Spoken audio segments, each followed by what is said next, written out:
Welcome to the World War I History Podcast, produced by the MacArthur Memorial, a museum and research center dedicated to preserving and presenting the history of General Douglas MacArthur, which includes the story of World War I and that of the millions of men and women who served in that war. Albert I, King of the Belgians. In 1914, a new German minister, Walter von Bülow-Zaleska, took up residence in Brussels, Belgium. He was a career diplomat, and on his desk sat a silver ashtray that had been pierced by a bullet. When asked about the tray, he would laugh, "I am a bird of ill omen. When I was stationed in Turkey, they had a revolution. When I was in China, it was the Boxers. One of their shots through the window made that bullet hole, but now I am resting. Nothing ever happens in Belgium." Soon, however, a series of critical events would take place in Belgium. On July 29, 1914, one day after the assassination of Archduke Franz Ferdinand in Sarajevo, a special courier arrived at the German minister's residence in Brussels. The courier deposited a sealed envelope in Bülow's safe. The minister was told not to open the envelope unless instructed to do so by Berlin. Tensions were high across Europe, and these secret instructions were consistent with the diplomacy being pursued by all nations in this latest European crisis. Days later, Bülow received a visit from Belgium's Undersecretary of Foreign Affairs. Europe was on the verge of war, and the Undersecretary wanted confirmation that Germany had no intention of invading Belgium to attack France. Belgian concern was not unwarranted. Since the days of Julius Caesar, Belgium had been a thoroughfare and a battleground for foreign armies. Bülow listened to the Undersecretary's fears that Germany was mobilizing. Without hesitation, he assured the man that Belgium had nothing to fear from Germany. On August 2nd, Bülow was visited by Belgium's foreign minister, who expressed concerns over Germany's invasion of Luxembourg, Belgium's neighbor to the south. Once again, Bülow assured the Belgians, explaining, "Your neighbor's roof may catch fire, but your house will be safe." This satisfied many, but not King Albert I of Belgium. For years he had received intelligence reports of German tourists mapping out the terrain and transportation networks in Belgium while ostensibly on holiday. The French had also experienced this type of covert action, and had complained about German peddlers who crisscrossed France's eastern border, but never sold anything, and always had plenty of cash to spend. Clearly, if war came, Germany would start an invasion with a serious advantage. This advantage was of enormous concern to Albert, but bound by Belgium's neutrality, he could take no overt action at this point. In the coming drama, however, he would play a major role and would prove himself one of the more successful wartime leaders. Albert had not been raised to be King of Belgium. He was born into the House of Coburg, one of the most cosmopolitan, European-oriented houses of German princelings. His father was Count of Flanders, and his mother was of the House of Hohenzollern. He was the fifth of 5 children, and at birth few would have anticipated that he would one day become king. He was the nephew of Belgium's King Leopold II. Following the death of Leopold's own son, and then the deaths of Albert's older brother and father, Albert became heir to the Belgian throne. King Leopold derisively called him a sealed envelope, and in many ways this was an accurate description. Albert was an unknown and hardly a typical royal. In attempting to draw his character, author Barbara Tuchman described him as having the intelligence and energy of 2 of his contemporaries, Theodore Roosevelt and Winston Churchill, although in no way did he share their extrovert natures. He loved the outdoors and physical exertion, but he also had a passion for learning, devouring books on almost any topic. In 1900, he married Elizabeth of Bavaria, Princess of Saxe-Coburg and Gotha, and member of the House of Wittelsbach. The couple shared a dislike of pomp and ceremony, and were criticized by some for their seeming bourgeois family life, so different from the glittering and often scandalous royal houses of Europe. As Tuchman points out, however, they were not bourgeois so much as bohemian royalty. The couple later liked to travel under aliases, eschewing royal treatment in favor of traveling without fanfare. Once in Geneva, Albert parked outside a shop to let his wife finish shopping. An American woman exited the shop and, mistaking him for a taxi driver, hopped into his car and asked him to drive her to her hotel. The King of the Belgians gamely drove her to her hotel, accepted her fare and tip, and then drove back to the store to find his confused wife waiting for him on the curb. The king showed his wife his earnings, and both shared a good laugh over the case of mistaken identity. This may have been an apocryphal story, but his early biographers believed that it was an accurate illustration of his character. As the storm clouds of war grew over Europe in 1913, Albert was one of the few to realize that war was definitely coming. He was courted by the Germans, but also threatened by them. At a court ball in Berlin in November 1913, the Kaiser pointed out Alexander von Kluck to him, explaining, "That's the general who will lead the offensive to Paris." At the dinner that accompanied the ball, General Helmut von Moltke the Younger waxed on and on about Führer Teutonicus and the destruction of France. Albert hoped, as did many other heads of state exposed to this same treatment, that the Kaiser was just being his same hysterical self. But it was hard to ignore the bellicosity of the Kaiser's military leadership. Germany seemed to be itching for a fight and desirous of drawing Belgium into its short list of allies. Neutrality, the Kaiser informed him, would be a mistake in this coming conflict. After this visit to Berlin, Albert began to have serious doubts about Belgian neutrality being respected during any war between France and Germany. 5 years earlier, and in response to similar German threats and worries about Belgian neutrality, his predecessor, King Leopold II, had authorized the reorganization of the Belgian army in an attempt to both swell its ranks and provide more of a deterrent to invasion. In 1913, compulsory military service was also introduced, but remained unpopular with the people and with the Belgian government. Military expenditures were unpopular and considered unnecessary by most in light of the matter of Belgian neutrality. Many politicians and military leaders looked to the example of the Franco-Prussian War of 1870. France and Prussia had both fielded massive armies in that war, but both sides had respected Belgian neutrality and none of the fighting had spilled over into Belgian territory. If this didn't play out in the same way in a future war, some Belgian military leaders advised cooperation with the Germans.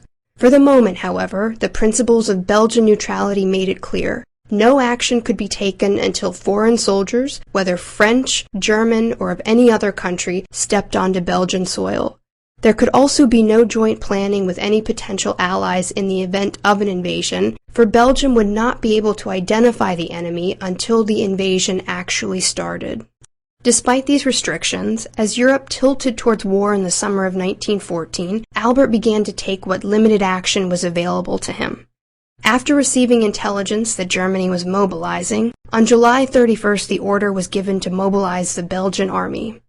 With the army preparing, it was time to wait for the invasion.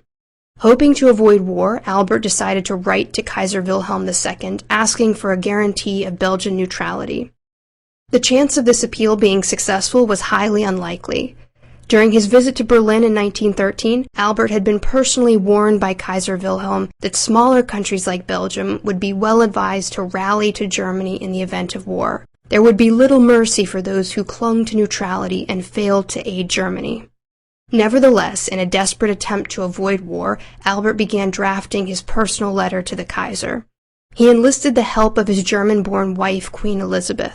While she translated the letter into German, the couple debated the meaning of every word in the letter. It was very important to get this right. The Kaiser's belated reply came on August 3rd. He reiterated the German demand that Belgium not resist the German invasion, promised his good intentions, and then placed the blame for any potential war on Albert, writing, "The possibility of maintaining our former and present relations still lie in the hands of your Majesty. Comply or resist. The decision was Albert's."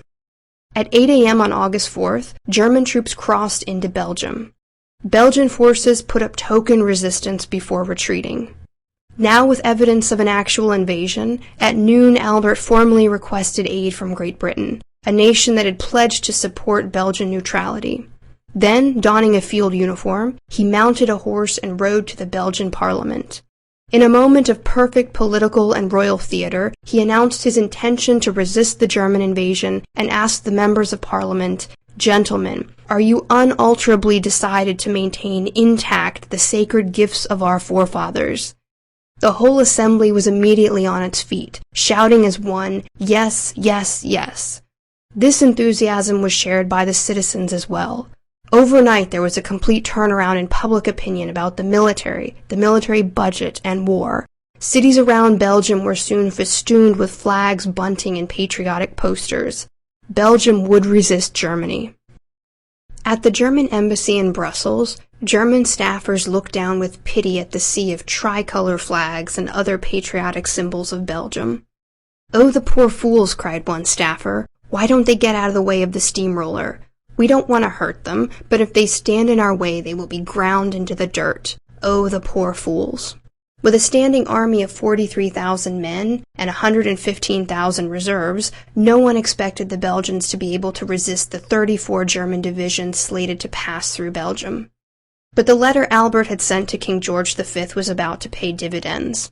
When King George received the letter from Albert explaining that Germany was demanding free passage through Belgium and that Belgium would resist, he passed it along to his government.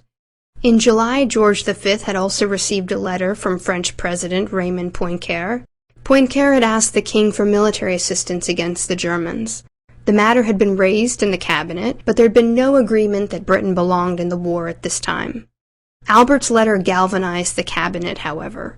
Upon reading the letter, British Prime Minister Asquith informed the king, "I do believe, sir, that this will do the trick. England would not go to war to help France, but war to defend the neutrality of Belgium, that was possible. England would enter the war." Within hours, a motorcade carrying the king left Brussels bound for the east, and the fortresses of Liège. A ring of 12 forts armed with guns and mortars encircled the city of Liège. Each fort also boasted a small garrison of soldiers. It was in this heavily fortified zone that Albert hoped to stop the German invasion. The German army attacked on the evening of August 5th. Belgian defenders raked bullets through the German lines as they advanced towards the forts. German losses were crippling, and not a single German soldier made it anywhere near the fort. The next day, 3 German army corps attacked the forts. The Belgian defenders were outnumbered 6-1. Once again, the Germans were driven back with heavy losses. By mid-August, the Germans brought up heavy artillery, including the aptly named Big Berthas. These heavy mortars pulverized the Belgian forts. Albert's tiny army was eventually forced back from Liège towards Antwerp. On August 20th, the Belgian army arrived at Antwerp, and the Germans occupied the capital city of Brussels. 4 days later, Albert and his army sallied out of Antwerp in the first of 3 major sorties in 1914. Over the next week, they drove back towards Brussels, retaking some cities and pushing the Germans back. Throughout the heavy fighting, Albert was seen consistently at the front, planning with his generals alongside the roads, standing in the trenches with his troops, and even occasionally borrowing a rifle to exchange fire with the enemy. Against all odds, his tiny army was making important gains. Citizens in German-occupied Brussels saw long lines of weary German troops retreating eastward. Soon, however, this Belgian advance halted. With news that French and British forces were not coming directly to their aid, but were being forced back by the Germans towards Paris and the Marne, Albert and his troops retreated back to Antwerp by August 26th. From September 9th to September 13th, the Belgians again poured out from Antwerp. The seriousness of this Belgian threat forced the German army to leave 2 corps at Antwerp to deal with them, troops that would have been very valuable to the Germans at the First Battle of the Marne. At the end of September, the Belgians sallied out once again to wreak havoc on the German communication lines and to disrupt a German assault on Antwerp. When German artillery began to bombard Antwerp, these forces were recalled. The siege of Antwerp had begun. By October, Antwerp had fallen, and Albert and his army withdrew. Assisted by French and British forces, the Belgians fought a series of battles before settling in behind the Yser River. To stall the Germans, the sluices of the Yser were opened at high tide to flood the area. This flooding caused German forces to temporarily retire. The fighting continued days later, but the Yser front had been established. Both sides would continue fighting along this line for the rest of the war. At this point, Germany occupied 95% of Belgian territory. The Belgians occupied a 25-mile-long, 10-mile-wide strip of land on the sea. Within this tiny strip of land, the remnants of the Belgian army continued to survive, assisted by the British Royal Navy. Albert's growing reputation as a fearless leader attracted many young Belgian men to his cause. Most arrived via England after escaping German-occupied Belgium. For 4 long years, this tiny, unoccupied sliver of Belgium held out. Try as they might, German forces could not push the Belgians into the sea. Albert and his wife refused to leave and set up a government in exile, choosing instead to live in a small house in a seaside village in the territory that they still controlled. The Belgian government remained in this territory as well. Through it all, Albert was an inspiration to his army, and daily could be found at the front. A Paris newspaper reported, "His Majesty's rank is quite forgotten, as he holds a torch while the engineers repair a break of a gun carriage, or lathers his face to shave himself without the aid of a mirror." It also didn't hurt his popularity that he allowed his own teenage son and heir to the throne to join the Belgian army and fight as a private in the war. By 1915, he was engaged in a struggle on 2 very different fronts: how to deal with his own government and how to deal with the Allies. His biggest challenge involved keeping his military intact. The French High Command intimated that the sacrifice of 10,000 Belgian lives in a joint operation would be a very valuable bargaining chip for Belgium in the peace negotiations after the war. Albert, however, was unconvinced. He was not particularly satisfied with the plans for Allied offensives, and did not see slaughters like the Somme as particularly effective. He curtly informed his government in 1916 that, "I will oppose everything which spills the blood of our soldiers so uselessly on bloody and repetitive experiences which seem doomed to failure. I do not hesitate to say that, after having done my duty, I find this current of ideas which lead to war of excess, at the risk of sacrificing thousands of men without profit, dangerous." This attitude frustrated Allied leaders, but he never faced serious repercussions. In the end, he had a trump card. The world felt bad for tiny, resolute Belgium, with its brave king, and because of the atrocities suffered by its civilians under German occupation. The powerful Allied governments could only push Albert so far. The propaganda of fighting alongside Belgium was far too valuable to lose. Albert also had to fight an internal battle to maintain his role as chief of the Belgian armed forces. Although his government initially tried to convince him that his role as chief of the army was titular, and that the army should instead be led by the army chief of staff, Albert objected, choosing instead to remain the leader of his forces throughout the war, even refusing to allow his army to fight under a combined Allied command. His government nearly accused him of treason at one point, when it was suspected in 1916 that he would not automatically reject a German peace offer. The other Allied governments were anxious that a separate peace not be established, and Albert was roundly attacked by all.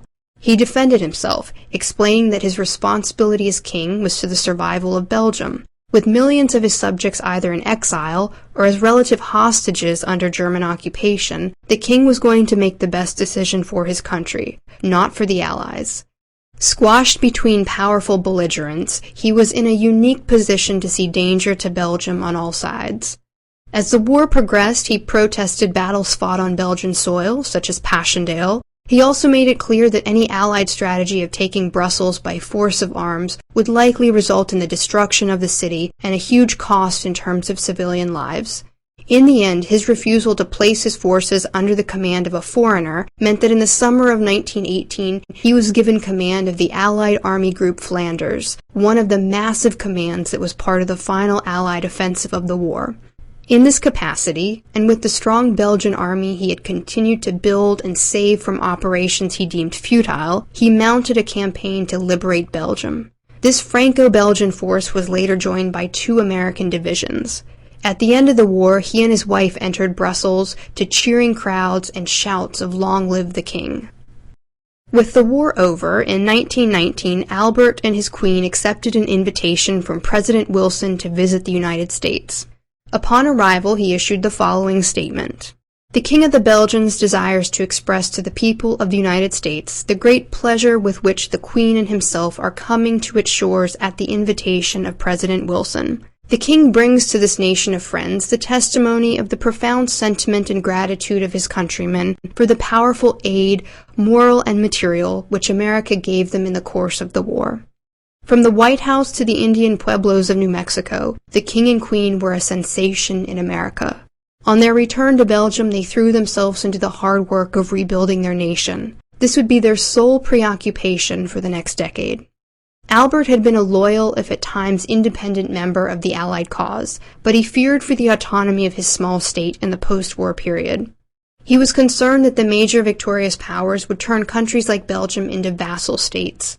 He was accused of preferring a softer, compromised peace rather than the Treaty of Versailles, but he repeatedly indicated that his concern was for Belgium's independence, from the Allies or from Germany. Albert also attempted to warn the peacemakers that the dissolution of the Habsburg monarchy and the dethronement of monarchs across the continent would set the stage for future instability. In the end, however, although she had been one of the main moral arguments for the Allied cause, Belgium was a minor player at the peace conference. Albert's advice generally went unheeded. Although Albert believed another war would soon be on the horizon, he did not live to see this war or lead his countrymen once more. On February 17, 1934, he was killed in a solo climbing accident. He was an experienced climber, and his death shocked the world, which for years had seen him as one of the few bright hopes for a new Europe. World War I saw the twilight of many monarchies across Europe.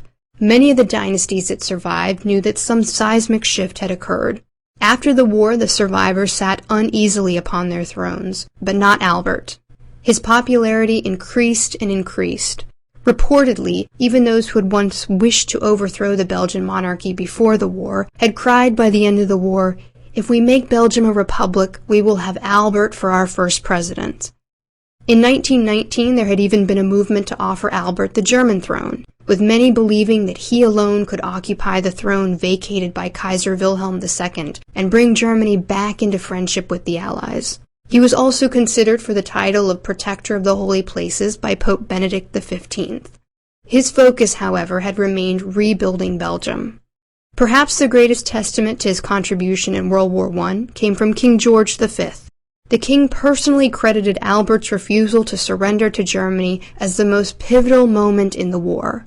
On the day of Albert's funeral in 1934, King George V remarked to the Secretary of the Cabinet, "Suppose Albert had faltered and decided to bow to superior force. The Germans would have been in Paris in 6 weeks. If we had come in, we should have been too late. There would have been nowhere where we could have acted." That shows the kind of man Albert was. Thank you for listening. If you have any questions, suggestions, or comments, please contact Amanda Williams at amanda.williams@norfolk.gov.